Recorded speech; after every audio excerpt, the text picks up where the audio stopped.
Ya, masih bersama dasar Revit Arsitektur. Kali ini kita akan membahas dasar-dasar mengenai lantai. Jadi itu lantai di sini ada di tab Arsitektur, Floor. Kita klik saja icon Floor untuk membentuk lantai.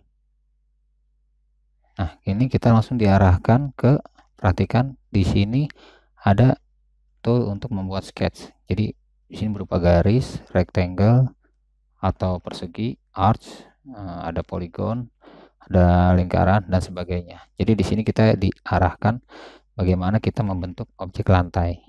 Coba saya kita ambil line, langsung kita gariskan di layar, arahkan dan bisa ketik angkanya, misal 3000 untuk 3 meter. Nah, misal saya arahkan ke bawah berapa, sekian. Nah, terus sampai membentuk satu kesatuan utuh. Nah, perhatikan di sini kita bentukan lantai kita harus satu kesatuan utuh atau satu keliling ya. Dia tidak akan diproses kalau bentuknya lepas seperti ini. Dia kalau kita klik centang ini, nah dia akan ada warning, dia nggak akan jadi. Jadi perlu diperhatikan baik-baik. Di sini harus menutup seperti ini, atau kalau kondisi seperti ini juga tidak akan bisa diproses. Nah, kadang-kadang seringkali sobat menemukan lantai tidak jadi dibuat karena beberapa hal tersebut. Begitu pula dengan lantai yang menumpuk. Dengan sketch yang menumpuk. Misalnya ada garis seperti ini, overlapping. Nah, ini kita tidak bisa jadi. Nah, itu diperingatkan. Ada overlapping lines. Bisa di show. Nah, di sini kita cek. Continue. Nah, di sini ada garis yang overlapping. Ini saya akan delete. Oke. Langsung saya coba, saya confirm. Yes. Ya, dia lantai sudah terbentuk. Lalu lantai terbentuk itu strukturnya seperti apa? Di sini kita belum membuat apa-apa, melainkan ini adalah lantai bawaan dari Revit. Di sini kalau saya klik ada beberapa tipe lantai. Ini ada metal deck, coba saya pilih dan dia akan berubah tipenya menjadi metal deck. Atau saya pilih lagi yang lain, dia akan berubah.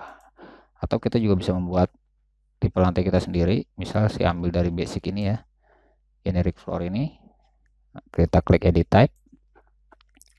Nah, di sini settingan tipe lantai itu langsung saja diduplikat. Duplikat. Misal saya beri nama lantai dalam gitu ya. Anggaplah ini sebagai lantai dalam rumah. Oke. Lalu klik structure, edit. Akan muncul susunan penyusun material lantai itu. Coba diklik preview. Seperti apa? Dia hanya terdiri dari satu lapisan setebal 400 mm. Sekarang saya akan tambahkan beberapa lapisan lagi. Insert. Mungkin 2 kali ya. Nah, ini saya up biar dia, supaya dia menumpuk. Nah, misal lapisan pertama itu adalah ubin ya, ubin yang lantai atau dinamakan tegel. Saya ambil materialnya, saya cari tile, atau kalau memang tidak ada saya buat dari default. Biasanya default ini material polos, bisa kita buat sendiri. Klik kanan, duplicate, saya namakan ubin, misal keramik ya, taruhlah 400 kali 400 ya. Dengan kata lain ini ubin keramik 40 kali 40 cm. Nah, warnanya saya coba ganti agak putih. Oke. Dan arsirannya perlu saya berikan karena dia akan terlihat ya di denah.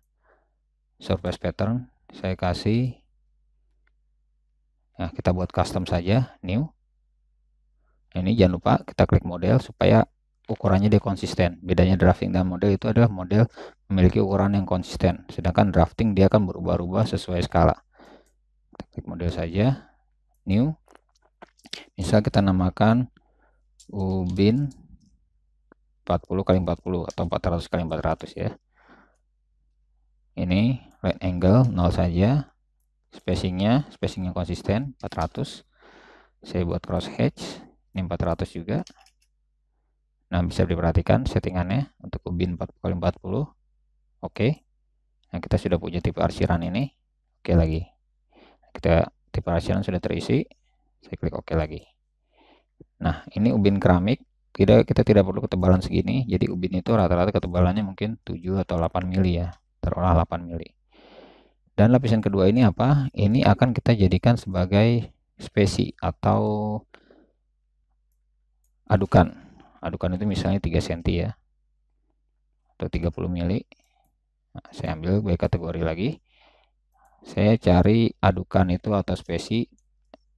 Saya ambil lagi dari default. Saya ketik D di keyboard, dapat default, duplikat lagi.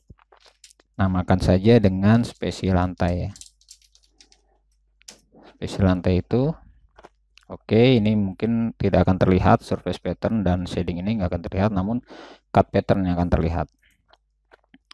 Mungkin kita cari arsiran aja yang mungkin agak sesuai ya. Mungkin ini ya, diagonal cross hatch ini boleh, atau yang lebih kecil. Oke.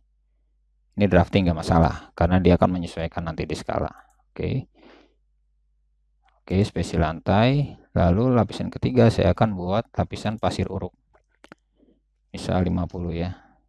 Jadi lapisan-lapisan ini variasi ya. Misalnya sobat ingin membuat di lantai 2, maka ada lapisan bawah itu lapisan beton. Beton atau cordak ya. Terus ini saya cari pasir uruk, mungkin ada sand atau di sini kalau belum ada, yang belum dapat tuh dialog ini bisa klik di sini ya. Nah, kalau kita klik dia material Autodesk akan muncul. Coba ketik S, mungkin kita cari sand. Nah, ini ada nih sand.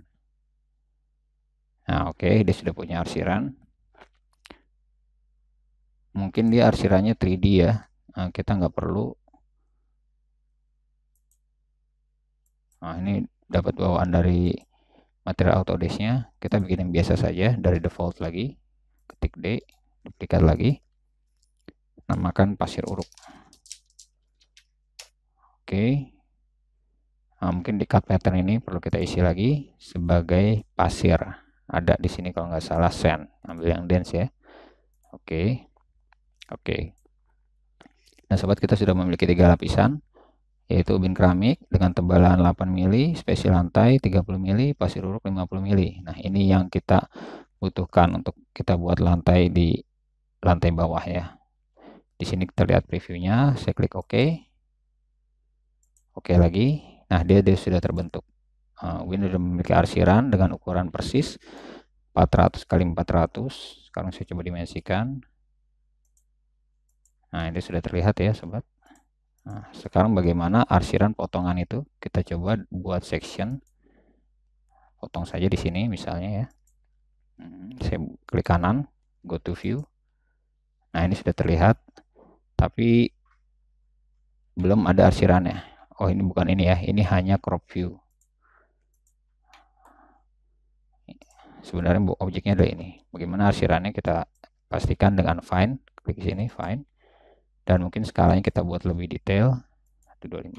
Nah, ini sudah terlihat objek lantai yang sudah kita buat sesuai dengan material-material penyusunnya. Jadi pentingnya penyusunan material ini, selain di section dia akan tampak dengan baik, material ini juga akan kita buat schedule-nya. Jadi semua porsi material nanti bisa akan terhitung volumenya ketika kita melakukan proses scheduling atau kita mencari bill of quantity. Oke, itu aja sobat, semoga membantu untuk memberikan dasar-dasar Revit. Sampai jumpa.